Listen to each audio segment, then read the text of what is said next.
মুআবিয়া রাদিয়াল্লাহু তাআলা আনহু খলিফা ইন্তেকাল করে যান, এরপরে কে খলিফা হবে?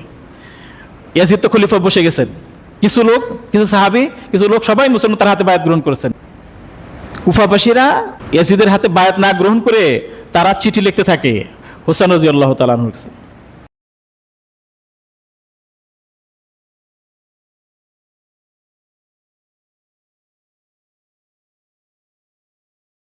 আসসালামু আলাইকুম ওয়া রাহমাতুল্লাহি ওয়া বারাকাতুহু। আলহামদুলিল্লাহি ওয়া কাফা ওয়া সালামুন আলা ইবাদিহিল্লাযীনা ইসতাফা। أما بعد قال الله تعالى في القرآن الكريم: أعوذ بالله من الشيطان الرجيم، بسم الله الرحمن الرحيم. لقد كان لكم في رسول الله أسوة حسنة لمن كان يرجو الله واليوم الآخر وذكر الله كثيرا. صدق الله العظيم. وقال رسول الله صلى الله عليه وسلم: الخلافة من بعدي 30 سنة، أو كما قال عليه الصلاة والسلام. সম্মানিত মুআজ্জাজ মুহতারাম মুআজ্জাজ হাজিরিন, আল্লাহ তাআলার অশেষ মেহেরবানি যে আল্লাহ রাব্বুল আলামিন আমাদেরকে সুস্থতা রেখেছেন, জীবিত রেখেছেন। আল্লাহ তাআলা কবুল করেছেন জুমার দিন মসজিদে এসে উপস্থিত হওয়ার, কোরআন এবং হাদিসের কথা বলার, শোনার তৌফিক দিয়েছেন। সেই রব্বুল আলামিনের শুকরিয়া আদায় করি, সকলে বলি আলহামদুলিল্লাহ।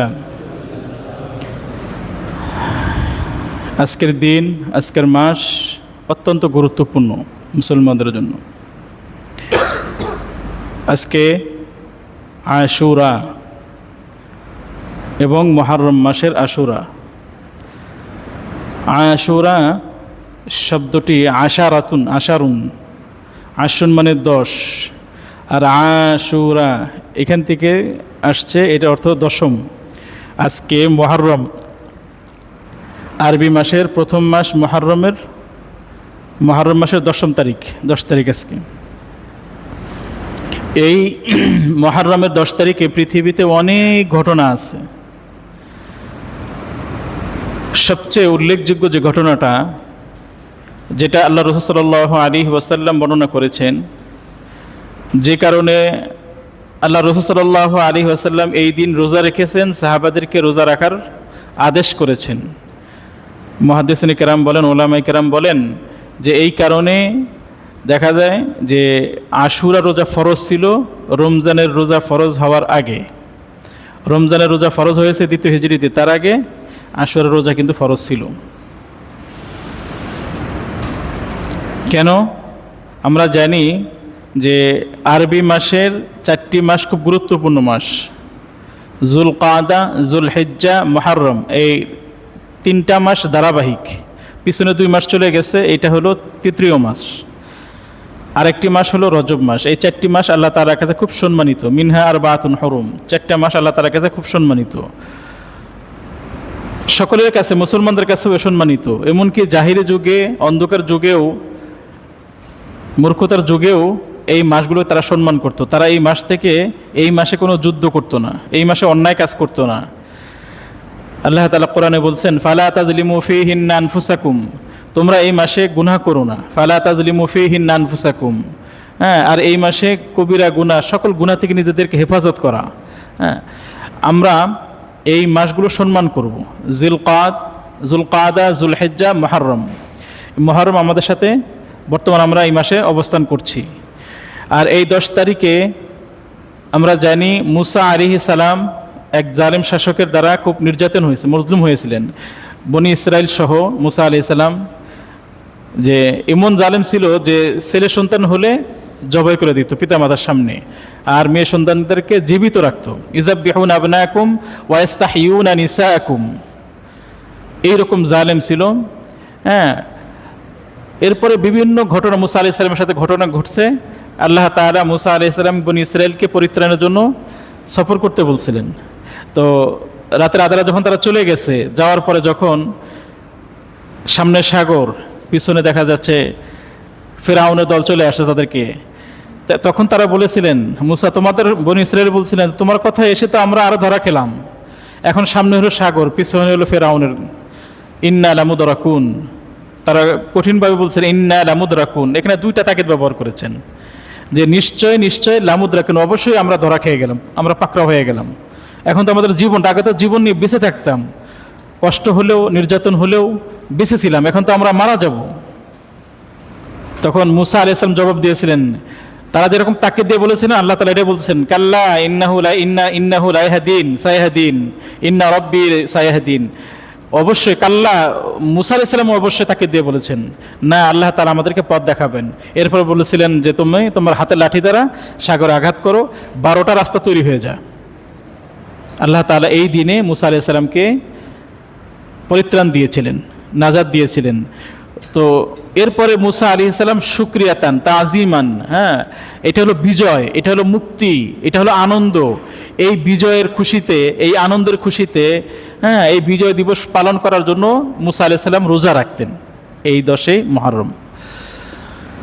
ঠিক তেমনিভাবে রাসূল সাল্লাল্লাহু আলাইহি ওয়াসাল্লাম যখন মক্কা থেকে মদিনায় আসলেন, দেখলেন ইহুদিরা রোজা রাখে। তো জিজ্ঞাসা করলেন, বললেন যে আমাদের নবী মুসা আলাইহিস সালামকে ফিরআউনের থেকে, কবল থেকে আল্লাহ তাআলা মুক্ত করেছেন, মুসা আলাইহিস সালাম রোজা রেখেছেন, আমরা রোজা রাখি। তখন রাসূল সাল্লাল্লাহু আলাইহি ওয়াসাল্লাম বলছেন, নাহনু আহাক্কু আউলা বিমুসা মিনকুম, যে আমরা তো, তোমরা শুধু দাবি করো, মিথ্যা দাবি করো, আর আমরা তো প্রকৃতপক্ষে দাবিদার, তাওহীদের নবী। হ্যাঁ, আমি যেরকম তাওহীদের নবী, তিনিও তাওহীদের নবী। তো মুসা আলাইহিস সালাম যেভাবে রোজা রাখছেন, আল্লাহ রসুল নিজে রোজা রাখছেন, ও আমার বিসিয়ামিহি, এবং সাহাবাদেরকে রোজা রাখতে বলেছেন। আর এই রোজার ব্যাপারে জীবনের শেষের দিকে সে সাহাবাইকে জিজ্ঞাসা করে বলল যে এই দিন তো ইহুদি নাসারা সবাই তো রোজা রাখে, সবাই এই দিনটাকে সম্মান করে, আমরাও সম্মান করি, তাহলে অমুসলিমরা বলা শুরু করছে যে দেখছো তোমাদের নবী আমাদের নবীর বা আমাদের অনুসরণ করে। তখন আল্লাহ সাল্লাল্লাহু আলাইহি ওয়াসাল্লাম 10ম হিজরি, 9ম হিজরিতে, মানে একদম শেষের আগের বছর, তখন আল্লাহ রাসূল সাল্লাল্লাহু আলাইহি ওয়াসাল্লাম বলেছেন, লা আসুমান্না তাসি', যে আগামী বছর বেঁচে থাকলে আমি 9 তারিখের রোজা রাখবো। তো এর আগেই আল্লাহ রাসূল সাল্লাল্লাহু আলাইহি ওয়াসাল্লাম ইন্তেকাল করেন রবিউল আউয়াল মাসে। হ্যাঁ, তো যার কারণে এই জন্য বলা হয়, ওলামা কেরাম বলছেন যে 2 দিন রোজা রাখা, খালিফু ফিহিল ইয়াহুদ ওয়ান নাসারা, তোমরা ইহুদি এবং নাসারাদের মুখালাফাত করো, এই জন্য 2 দিন রোজা রাখা। গতকালকে যারা রাখছেন তা আলহামদুলিল্লাহ, আজকে যারা রাখছেন, হ্যাঁ, আর এই রোজা রাখার ব্যাপারে হাদিসে আসছে যে ইন্নী আহতাসিবু আলাল্লাহি আইয়ুকাফিরা সানাতাল্লাতী ক্বাবলা আও কামা ক্বালা আলাইহিস সালাতু ওয়াস সালাম, যে এই একদিন রোজা রাখলে আল্লাহ তাআলা পিছনের 1 বছরের গুনাহ মাফ করে দিবেন। এটা তো আল্লাহ তাআলা এত ফজিলত, এজন্য যারা আজকে রাখছি, গতকাল না রাখে থাকলে তা আগামীকাল রাখবো ইনশাআল্লাহ। আল্লাহ তাআলা আমাদের রোজাগুলোকে কবুল করুন। আল্লাহ তাআলা আমাদের এই হারাম মাসকে, সম্মানিত মাসকে যথাযথভাবে সম্মান প্রদর্শন করতে তৌফিক দান করুন। এরপরে ঘটনা হলো যে এটা গেল রাসূল সাল্লাল্লাহু আলাইহি ওয়াসাল্লাম জীবদ্দশায়। রাসূল সাল্লাল্লাহু আলাইহি ওয়াসাল্লামের সময় আশুরা ছিল, কিন্তু কারবালা ছিল না। আর আমাদের কাছে আশুরা আছে, কারবালাও আছে। এখন আমরা মুসলমানদের বেশিরভাগ এই আশুরাকে কারবালা বানিয়ে ফেলেছি। আশুরার প্রকৃত ইতিহাস, আসল ইতিহাস হলো মুসা আলাইহিস সালামের সাথে বিজয়ের ইতিহাস, আনন্দের ইতিহাস। এটা কিন্তু শোক দিবস না, এটা কিন্তু শুকরিয়ার দিবস। এটা আমাদের মাথায় রাখতে হবে। কারণ রাসূল সাল্লাল্লাহু আলাইহি ওয়াসাল্লাম যেখানে আমাদেরকে হাদিসের কথা বলছেন, যেখানে আমর করেছেন, আদেশ করেছেন, সেটাই আমাদের ধর্তব্য। হ্যাঁ, পৃথিবীর ইতিহাসে এরকম অনেক ঘটনা ঘটবে। হ্যাঁ, উদাহরণস্বরূপ মনে করেন আমাদের যে বিজয় দিবস, 16 ডিসেম্বর, যে এই দিনে আমরা কিন্তু অনেক কার্যক্রম আছে সরকারিভাবে।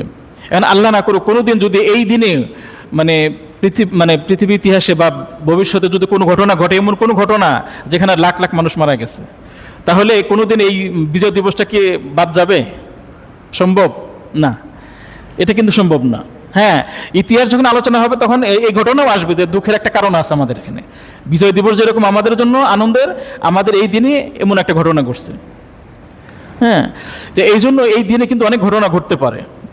তো ঠিক তেমনিভাবে হৃদয় বিদারক একটি ঘটনা যে মুসলমানদের নবী, হ্যাঁ, ইসলামের নবী, সারা বিশ্বের মানবতার দূত, ওমা আরসালনাকা ইল্লা রাহমাতাল লিল আলামিন, সারা বিশ্বের জন্য রহমত হিসাবে যাকে প্রেরণ করা হয়েছে, তারই দৌহিত্র হযরত হোসেন রাদিয়াল্লাহু তাআলা আনহুদের শাহাদাত বরণ, এটা মুসলিম উম্মার জন্য হৃদয় বিদারক ঘটনা। এর পিছনে কিন্তু অনেক ইতিহাস আছে। কিভাবে এই ঘটনা ঘটলো, এগুলো আমাদের প্রত্যেক যুবক ভাইদের, মুসলমানদেরকে জানা উচিত। হ্যাঁ, এটা কিন্তু হঠাৎ করে একটা ঘটনা, যে এই জন্য খেলাফতের এইগুলো আমাদেরকে জানতে হবে। রাসূল সাল্লাল্লাহু আলাইহি ওয়াসাল্লাম যখন ইন্তেকাল করেন, ইন্তেকালের যখন 11 হিজরিতে, এরপরে কে খলিফা হবে, আর রাসূল সাল্লাল্লাহু আলাইহি ওয়াসাল্লাম যখন ইন্তেকাল করেন, নবীদের ইন্তেকাল হলে সেখান থেকে সরানো নিষেধ, ওইখানে তার দাফন হবে, এটাই নিয়ম। তো রাসূল সাল্লাল্লাহু আলাইহি ওয়াসাল্লাম সোমবার ইন্তেকাল করেছেন, তার দাফন করা হয়েছে বুধবারের দিন। মানে সময়টা লেট হয়েছে কয়েকটা কারণে। তার মধ্যে একটা কারণ ছিল যে তার তো কোনো জানাজা, কোনো ইমামতি কেউ করেনি, প্রত্যেকে এসে এসে, ছোট কামরাটা ছোট, আয়েশা রাদিয়াল্লাহু তাআলা আনহার কামরায়, হুজরায় এসে ইন্তেকাল করেছেন রাসূল সাল্লাল্লাহু আলাইহি ওয়াসাল্লাম। সেখানে তাকে গোসল করানো হয়েছে, সেখানে লাহাত কবর, কবরে বিভিন্ন প্রকার আছে, লাহাত কবর তাকে এখানে করা হয়। আর সাহাবায়ে কেরাম কিছু কিছু অল্প 6-7 জন করে এসে ঢুকতে পারে, এতটুকু ছোট ঘর। এসেই তারা আলী রাদিয়াল্লাহু তাআলা বলতেন যে এইভাবে তোমরা নামাজ পড়ো, এইভাবে জানাজা করতেন। প্রত্যেকে এইভাবে আসতে আসতে ধারাবাহিক, এই জন্য সময় লাগছে।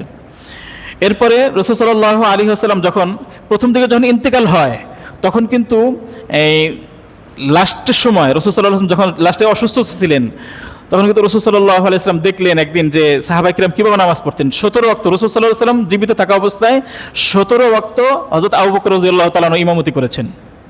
যেদিন ইন্তেকাল করবেন ওই দিন ফজরের সময়, তো রাসূল সাল্লাল্লাহু আলাইহি ওয়াসাল্লাম দেখতে চাইলেন যে আমার চলে যাওয়ার পরে আমার উম্মত কিভাবে তারা নামাজ পড়ে, তারা ঠিকমতো নামাজ পড়ে কিনা। এই জন্য একটু ভর দিয়ে, মানে পাগুলো একটু মানে হেসড়িয়ে যাচ্ছেন। তখন দেখলেন যে আবু বকর রাদিয়াল্লাহু তাআলা ইমামতি করতেছেন, আবু বকর রাদিয়াল্লাহু তাআলা আনহু পিছনে চলে আসতে চাইলেন। রাসূল সাল্লাল্লাহু আলাইহি ওয়াসাল্লাম ইশারা করলেন যে তুমি নামাজ চালিয়ে যাও। তো রাসূল সাল্লাল্লাহু আলাইহি ওয়াসাল্লাম হাসলেন। এই হাসি দেখে সাহাবায়ে কেরাম বুঝলেন যে রাসূল সাল্লাল্লাহু আলাইহি ওয়াসাল্লাম সুস্থ হয়ে গেছেন, রাসূল সাল্লাল্লাহু আলাইহি ওয়াসাল্লাম আমাদের কাছ থেকে চলে যাবেন না। যখন দেখলেন রাসূল হাসতেছেন, তখন ওই দিনে এই কয়েকদিন কিন্তু সাহাবায়ে কেরাম সবাই রাসূলের আশেপাশে ছিলেন। যখন রাসূল হাসতেছিলেন, তখন অনেকে চলে গেছেন অনেক দূরে, কাজের বিভিন্ন কাজে, বিভিন্ন ব্যবসা বিভিন্ন চলে গেছেন। তো রাসূল সাল্লাল্লাহু আলাইহি ওয়াসাল্লাম হাসতেছেন, তার মানে এই ভালো আছেন। তো ওই দিনকেই এই ইশাকের সময় সকালের দিকে রাসূল সাল্লাল্লাহু আলাইহি ওয়াসাল্লাম ইন্তেকাল করেন। যখন ইন্তেকাল করেন, যখন ঘোষণা হয়, তখন ওমর রাদিয়াল্লাহু তাআলা তলোয়ার দিয়ে বের হয়েছিলেন। বের হয়ে কি বলেছিলেন, যে বলবে যে মুহাম্মদ ইন্তেকাল করেছেন তাকে আমি 2 টুকরা করে দিব। আবু বকর রাদিয়াল্লাহু তাআলা আনহু যেহেতু আয়েশা রাদিয়াল্লাহু তাআলা আনহার ঘরে ইন্তেকাল করেছেন, আয়েশা রাদিয়াল্লাহু তাআলার মেয়ে, তো স্বভাবত সে গেছেন এখানে। আবু বকর যে দেখলেন রাসূল সাল্লাল্লাহু আলাইহি ওয়াসাল্লাম ইন্তেকাল করেছেন। এরপর আবু বকর রাদিয়াল্লাহু তাআলা বের হয়ে কোরআন শরীফের একটা আয়াত তেলাওয়াত করেছেন, সূরা আলে ইমরান, ওয়ামা মুহাম্মাদুন ইল্লা রাসূল ক্বাদ খালাত মিন ক্বাবলিহির রুসুল আফা ইম্মাতা ওয়া কুতিলান আলা আফা ইম্মাতা ওয়া কুতিলান ক্বালাবতুম আলা আকাবিকুম ওয়া মান ইয়ানকালিব আলা আকিবাইহি ফালান ইয়াদুররাল্লাহা শাইআ। যে মুহাম্মদ সাল্লাল্লাহু আলাইহি ওয়াসাল্লাম, মুহাম্মদ ওয়ামা মুহাম্মাদুন ইল্লা রাসূল, মুহাম্মদ সাল্লাল্লাহু আলাইহি ওয়াসাল্লাম তো একজন রাসূল। ক্বাদ খালাত মিন ক্বাবলিহির রুসুল, আর মুহাম্মদ সাল্লাল্লাহু আলাইহি ওয়াসাল্লামের পূর্বে অনেক রাসূল গত হয়েছেন, তারা চলে গেছেন। আফা ইম্মাতা আও কুতিলান ক্বালাবতুম, যদি মুহাম্মদ সাল্লাল্লাহু আলাইহি ওয়াসাল্লাম ইন্তেকাল করেন অথবা শহীদ হন, তাহলে তোমরা কি পিছনে ফিরে যাবে? তোমরা জেনে রাখো, যারা পিছনে ফিরে যাবে, মুরতাদ হয়ে যাবে, আগের ধর্ম গ্রহণ করবে, জেনে রাখো আল্লাহ তাআলাকে তোমরা কোনো কিছু ক্ষতি করতে পারবে না। ফালা ইয়াদুরুল্লাহ, আল্লাহ তাআলা কোনো কিছুই হবে না।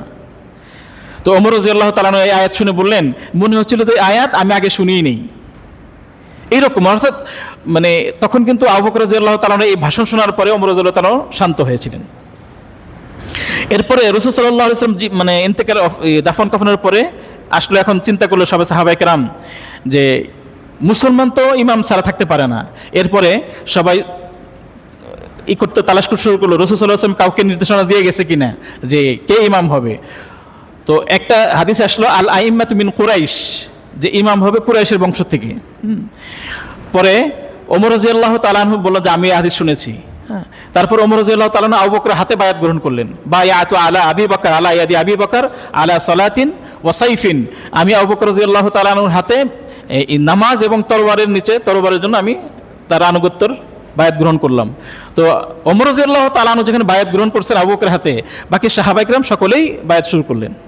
এমনিভাবে যে রাসূল সাল্লাল্লাহু আলাইহি ওয়াসাল্লামের প্রথম খলিফা হিসেবে নির্বাচিত হয় আবু বকর রাদিয়াল্লাহু তাআলা। আল হাদিসে আসছে আল খিলাফাতু মিন বাদি সালাসুনা সানা, যে আমার পরে 30 বছর খলিফা খেলাফতের দায়িত্ব চলমান থাকবে।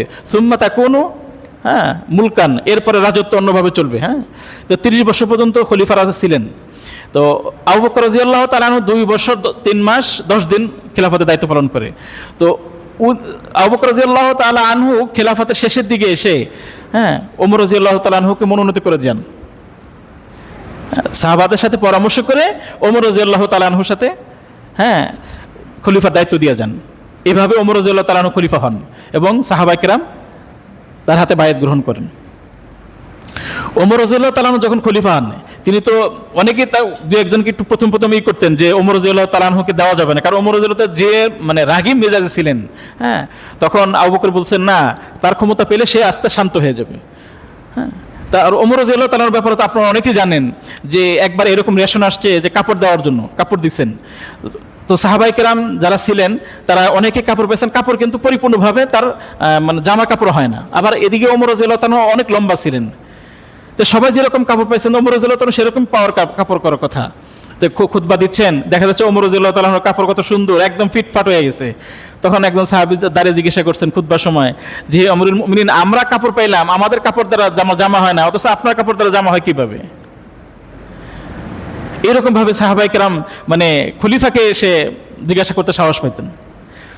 খলিফা কিন্তু সুন্দরভাবে উত্তর দিয়েছেন যে দেখো, আমার ছেলে আব্দুল্লাহ ইবনে ওমর, তার সেও মানে কাপড় পেয়েছে, সেই কাপড় আমারটা তারটা মিলে আমারটা করা হয়েছে।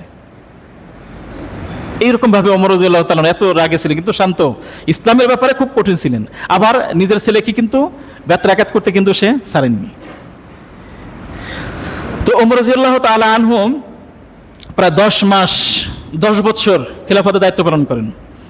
10 বছর 6 মাস 12 দিন ওমর রাদিয়াল্লাহু তাআলা খলিফা। এরপর যখন ওমর রাদিয়াল্লাহু তাআলা ইন্তেকাল করেন, ওমর রাদিয়াল্লাহু তাআলা 6 সদস্য বিশিষ্ট একটা মজলিসে শুরা, যেটা আধুনিক ভাষায় আমরা বলি নির্বাচন কমিশনার, এই নির্বাচন কমিশনার নিযুক্ত করে যান। আব্দুর রহমান ইবনে আউফ, হযরত আলী রাদিয়াল্লাহু তাআলা আনহু, হযরত ওসমান রাদিয়াল্লাহু তাআলা আনহু, হযরত জুবাইর রাদিয়াল্লাহু তাআলা আনহু, তালহা রাদিয়াল্লাহু তাআলা আনহু এবং যে তার ছেলে আব্দুল্লাহ ইবনে ওমর রাদিয়াল্লাহু তাআলা আনহু, এই 6 জনকে 6 সদস্য বিশিষ্ট একটা নির্বাচন কমিশনার গঠন করে। আর প্রধান নির্বাচন থাকেন আব্দুর রহমান ইবনে আউফকে। যে এরা পরামর্শ করে তবে এটা বলে যান যে এর প্রধান নির্বাচন কমিশনার হবে আব্দুর রহমান ইবনে আউফ। তবে আমার ছেলে আব্দুল্লাহ ইবনে ওমর এই খলিফাদের দায়িত্ব নিতে পারবে না। এটাও একটু নসিহত করে যান যে আমার ছেলে নির্বাচনে ভোট দিতে পারবে, মতামত দিতে পারবে, কিন্তু খলিফা হিসেবে সে খলিফা হতে পারবে না, সে এটা বলে যান। তারপরে এই মজলিসে শুরা নির্বাচন কমিশনার এর কারণে তারপরে হয় ওসমান রাদিয়াল্লাহু তাআলা। আর ওসমান রাদিয়াল্লাহু তাআলা কিন্তু উমাইয়া বংশের ছিলেন। তো ওসমান রাদিয়াল্লাহু তাআলা সবাই বায়াত গ্রহণ করেন। এদিকে ওমর রাদিয়াল্লাহু তাআলা আনহুকে কিন্তু ফজরের সময় আবু লুলু নামে এক ব্যক্তি তাকে খঞ্জর দিয়ে, 2 পাশে ধারালো এই খঞ্জর দিয়ে ফজরের সময় তাকে আহত করেন। ওমর রাদিয়াল্লাহু তাআলা আনহু শহীদ হন। তো এই আবু লুলুকে এবং আরো 2 জন নারী পুরুষকে ওমর রাদিয়াল্লাহু তাআলা ছোট ছেলে উবাইদুল্লাহ ইবনে ওমর রাদিয়াল্লাহু তাআলা হত্যা করেন। বাবার হত্যার কারণে বাবার হত্যার প্রতিশোধ নেন আবু লুলু এবং আরো 2 জনকে। তো ওসমান রাদিয়াল্লাহু তাআলা যখন খলিফা হন তখন দেখলেন যে একটা হত্যাকাণ্ড হয়েছে, এখন আবার ওমর রাদিয়াল্লাহু তাআলার ছেলেকে, কারণ কিসাসের হত্যার পরিবর্তে হত্যা, এটা করতে হবে। তো ওসমান রাদিয়াল্লাহু তাআলা বললেন না, আমি আর করতে দিতে চাই না, এটা আর হতে দিতে চাই না, রক্তাক্ত করতে চাই না। তারপরে ওসমান রাদিয়াল্লাহু তাআলা নিজের সম্পত্তি থেকে ওই 3 জনের দিয়ত, মানে কিসাসের যে পরিবর্তে দিতে হলে তাকে দিয়ত দিতে হবে, সব এই 3 জনের পরিবারকে তারা ওসমান রাদিয়াল্লাহু তাআলা নিজের সম্পত্তি থেকে দিয়েছেন। এরপর ওসমান রাদিয়াল্লাহু তাআলা আনহু যখন খলিফা হন, ওসমান রাদিয়াল্লাহু তাআলা আনহু 12 বছর 2 দিন কম 12 বছর ওসমান রাদিয়াল্লাহু তাআলা আনহু খেলাফতের দায়িত্ব পালন করেন। আবার ওসমান রাদিয়াল্লাহু তাআলা কিন্তু শহীদ হন। অনেক দিন তাকে আবদ্ধ করে রাখা হয়। আবদ্ধ রাখার পরে তাকে শহীদ করা হয় রোজা অবস্থায়, কোরআন তেলাওয়াত করা অবস্থায়। এই যখন পরিস্থিতি, যখন ওসমান রাদিয়াল্লাহু তাআলা আনহু শহীদ হন, তখন কিন্তু তার এই হত্যার বদলা নেওয়ার জন্য মুয়াবিয়া রাদিয়াল্লাহু তাআলা বারবার চাপ দিতে থাকেন। এরপরে খলিফা হন আলী রাদিয়াল্লাহু তাআলা। আলী রাদিয়াল্লাহু তাআলা খলিফা হওয়ার সাথে সাথেই মুয়াবিয়া রাদিয়াল্লাহু তাআলা বলেন যে ওসমান রাদিয়াল্লাহু হত্যার বিচার করতে হবে। তখন কিন্তু পরিস্থিতি কিন্তু নাজুক ছিল। আর আলী রাদিয়াল্লাহু তাআলার খেলাফতের সময় দুটা যুদ্ধ হয়েছেন, একটা জঙ্গে জামাল আর জঙ্গে সিফফিন। প্রায় ৮০,০০০ মুসলমান এই দুটা যুদ্ধে শাহাদাত বরণ করেন। এরকম পিছনে অনেকগুলো ইতিহাস আছে। এরপরে আলী রাদিয়াল্লাহু তাআলার পরে খেলাফতের দায়িত্ব নেন হাসান রাদিয়াল্লাহু তাআলা আনহু। তখন কিন্তু অনেকেই মুয়াবিয়া সহ মানে কিছু কিছু সাহাবায়ে কেরাম তখনও জীবিত, তখন তারা কিন্তু অনেকেই হাসান রাদিয়াল্লাহু তাআলা আনহুর বায়াত গ্রহণ করেননি। তো হাসান রাদিয়াল্লাহু তাআলা দেখলেন যে আমার নানার যে হাতে ইসলাম, সেই ইসলাম আবার রক্তে রঞ্জিত হবে, এজন্য মুয়াবিয়ার সাথে চুক্তি হয় একটা, যে তিনি তার হাতে বায়াত গ্রহণ করেন এবং বলা হয় যে তিনি যখন চলে যাবেন তারপরে হাসান রাদিয়াল্লাহু তাআলা খলিফা হবেন। এই হিসাবে তার সাথে একটা মুসলমানদের একটাই হয়। তো এরপরে ২০ বৎসর মুয়াবিয়া রাদিয়াল্লাহু তাআলা আনহু খেলাফতের দায়িত্ব পালন করেন। ৬০ হিজরি সাল পরে, ৬০ হিজরি প্রায় ৬০ হিজরির দিকে খলিফা মুয়াবিয়া রাদিয়াল্লাহু তাআলা আনহু, তিনি মুয়াবিয়া কিন্তু জলিলুল কদর সাহাবী, তার এখানে কোনো অন্যায় কোনো কিছু নেই। তিনি ইজতিহাদ করেছেন, তিনি মুজতাহিদ, তার সন্তানের এমন কোনো পায় নাই যার কারণে তাকে ক্রাউন প্রিন্স, ভবিষ্যৎ খলিফা হিসেবে তাকে নির্বাচন করে সাহাবাদের পরামর্শক্রমে। তাকে কিছু 10টা ওসিয়ত করেছিলেন, 10টা নির্দেশনা দিয়েছিলেন মুয়াবিয়া রাদিয়াল্লাহু তাআলা আনহু। তারপরে যখন মুয়াবিয়া রাদিয়াল্লাহু তাআলা আনহু খলিফা ইন্তেকাল করে যান, এরপরে কে খলিফা হবে? ইয়াজিদ তো খলিফা বসে গেছেন, কিছু সাহাবী, কিছু লোক সবাই মুসলমান তার হাতে বায়াত গ্রহণ করেছেন। তখন তারা অন্য জায়গায়, মক্কা মদিনার মানুষ, আব্দুল্লাহ ইবনে আব্বাস জীবিত, আব্দুল্লাহ ইবনে ওমর জীবিত, এরকম জলিলুল কদর কিছু সাহাবী তখনও জীবিত আছেন। কুফাবাসীরা একটা সময় তারা এই ইয়াজিদের হাতে বায়াত গ্রহণ করে না। কুফাবাসীরা ইয়াজিদের হাতে বায়াত না গ্রহণ করে তারা চিঠি লিখতে থাকে হোসেন রাদিয়াল্লাহু তাআলা আনহুর কাছে। এদিকে ইয়াজিদ প্রথমে যখন শুনতে পায় যে মক্কা মদিনার কিছু মানুষ যারা সাহাবী আছেন তারা তার হাতে বায়াত গ্রহণ করবে না, তখন তিনি একজন লোকজন দূত প্রেরণ করেন, চাপ দিতে থাকেন। এই চাপ দেওয়ার কারণে তখন হোসেন রাদিয়াল্লাহু তাআলা মদিনা থেকে মক্কা চলে আসেন। তখন আব্দুল্লাহ ইবনে আব্বাস বলেছেন, তার হাতে কাঁধে কাঁধ রেখে মুসাফা কোলাকুলি করে বলছেন যে তুমি ওদিকে যেও না, কুফার দিকে যেও না, তুমি না করছিলেন। তারপরেও কিন্তু সাহাবায়ে কেরাম, অনেক সাহাবা ছিলেন, তারা প্রায় 30,000 চিঠি তার কাছে গেছে, কুফার কাছে গেছে, আপনি আসেন।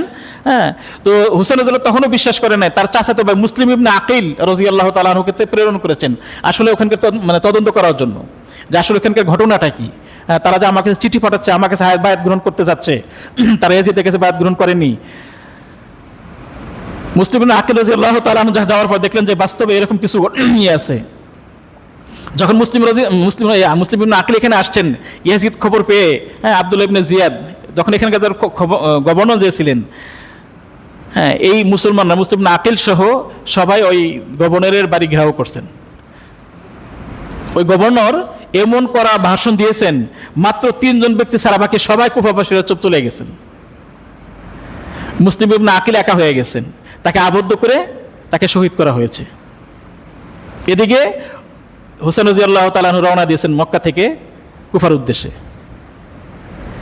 এরপরে ফুরাতের কাছাকাছি আসার পরে এই যে ইয়াজিদের সৈন্যবাহিনীর সাথে ফুরাত নদীতে বাগদাদ থেকে প্রায় 100 কিলোমিটার পশ্চিম দক্ষিণ পাশে এই জায়গাতে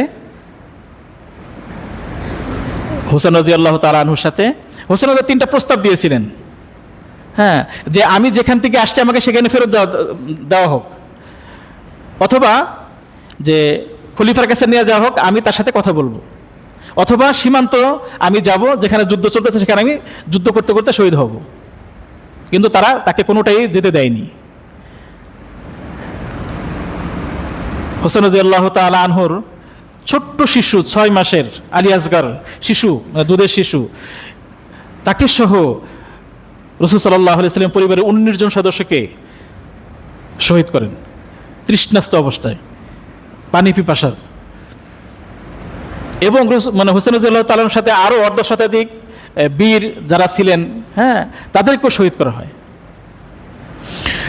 ইয়াজিদ ইতিহাসের একদম মানে নিকৃষ্ট একজন ব্যক্তি। হ্যাঁ, আল্লাহ তাআলা তার দুনিয়াতেও বিচার করেছেন, আল্লাহ তাআলা তাকে উপযুক্ত বিচার করবেন কিয়ামতে। হ্যাঁ, তারপর আল্লাহ তাআলা লানত, আল্লাহ তাআলার অভিশাপ তার উপরে। মাত্র 3 বছর ক্ষমতায় ছিল, 3 বছর বড় বড় 3টা অপরাধ করেছেন। 3 বছর 3টা বড় বড় অপরাধ করেছেন ইয়াজিদ। একটা অপরাধ ছিল যে মদিনায় সে আক্রমণ করেছিল।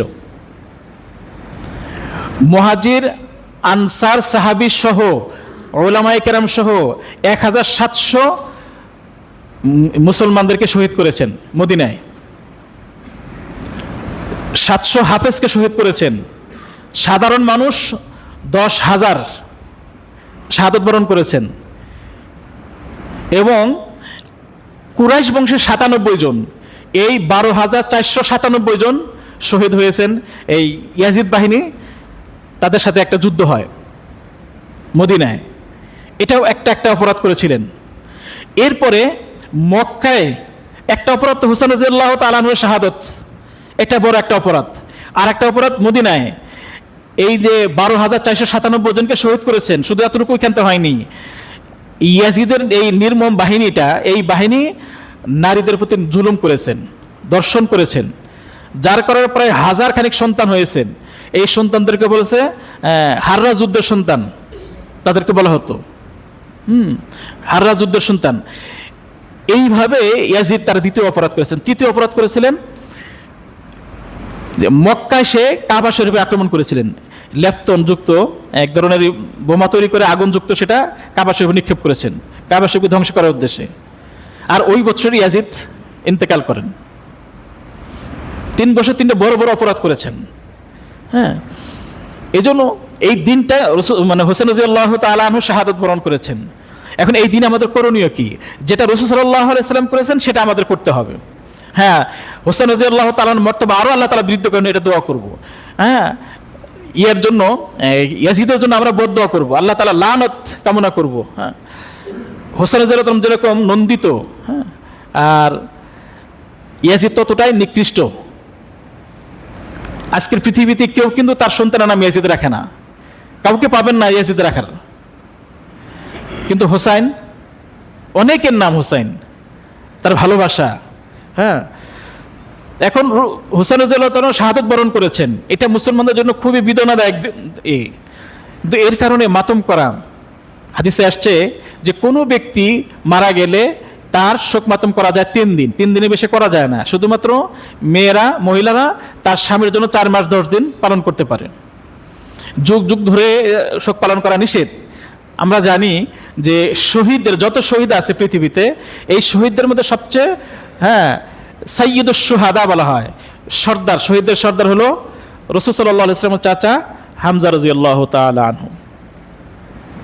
সাইয়্যিদুশ শুহাদা হামজা, তিনি কিন্তু শহীদ হয়েছেন। তার শাহাদতে রাসূল সাল্লাল্লাহু আলাইহি ওয়াসাল্লাম সহ সাহাবায়ে কেরাম কিন্তু পরের বছর মাতম করেননি। হ্যাঁ, তারপরে হাসান রাদিয়াল্লাহু তাআলা কিন্তু শহীদ হয়েছেন, বিষক্রিয়া তাকে শাহাদত বরণ করতে হয়েছে, তার শাহাদতে কিন্তু মাতম করা হয় না। আবার হাসান হোসেন রাদিয়াল্লাহু তাআলা আনহুমার সম্মানিত পিতা, খলিফা, চতুর্থ খলিফা, হ্যাঁ, রাসূল সাল্লাল্লাহু আলাইহি ওয়াসাল্লামের জামাতা আলী রাদিয়াল্লাহু তাআলা আনহু কিন্তু শহীদ হয়েছেন, তার কিন্তু শাহাদাত বার্ষিকী মাতম করা হয় না। এজন্য ভাইরা, আমরা আমাদের আত্মীয় স্বজনের যে শোক প্রস্তাব যেটা করি, আমরা শোক করি 3 দিনে বেশি করা যায় না। আর হাদিসে আসছে আল্লাহ রাসূল সাল্লাল্লাহু আলাইহি ওয়াসাল্লাম বলেছেন যে মান দারাবাল খুদুদ ওয়া শাক্কাল জুয়ুব লাইসা মিন্না, যে নাকি এই শোকে তার গাল চাপড়াবে, রক্তাক্ত করবে, জামা ছিঁড়ে ফেলবে, সে আমার দলভুক্ত নয়। আর এই দিনে দেখা যাচ্ছে অনেকেই এই কাজগুলো করে থাকেন। আবার এই দিনে দেখা যাচ্ছে কিছু কিছু নিষিদ্ধ কাজ হয়ে থাকে। হ্যাঁ, অনেকে মনে করেন যে এই দিনে বিবাহ, বিশেষ করে মুহররম মাসে বিবাহ করতে চায় না। আবার এই দিনে দেখা যাচ্ছে ওই কালো পোশাক পরিধান করে। হ্যাঁ, আবার এই দিনে অনেকেই মানে শোক দিবস। আচ্ছা, আমরা যারা রোজা রাখছি এটা কিন্তু শোকের রোজা না, এটা হলো শুকরিয়ার রোজা। হ্যাঁ, আমাদের নিয়ত যেন এটা না হয় যে হোসেন রাদিয়াল্লাহু কারবালা নিয়ত করলে কিন্তু রোজা হবে না, একটা বিদআত হবে। এজন্য রাসূল সাল্লাল্লাহু আলাইহি ওয়াসাল্লাম যে নিয়তে রোজা রাখছেন আমরা সেই নিয়তে রোজা রাখছি। আল্লাহ তাআলা আমাদের সকলকেই যে এই খিলাফতের যে ইতিহাস, এটা সঠিক ইতিহাস দ্বারা তৌফিক দান করুন, এবং মুহররমের যে সম্মান, আশুরার যে সম্মান, প্রকৃত সম্মান আল্লাহ তাআলা আমাদের সকলকে দেওয়ার তৌফিক দান করুন। আল্লাহ তাআলা আমাদের সকলকে কোরআন এবং হাদিসের উপর আমল করার তৌফিক দান করুন। আমিন। ওয়া আখিরু দাওয়ানা আনিল হামদুলিল্লাহি রাব্বিল আলামিন।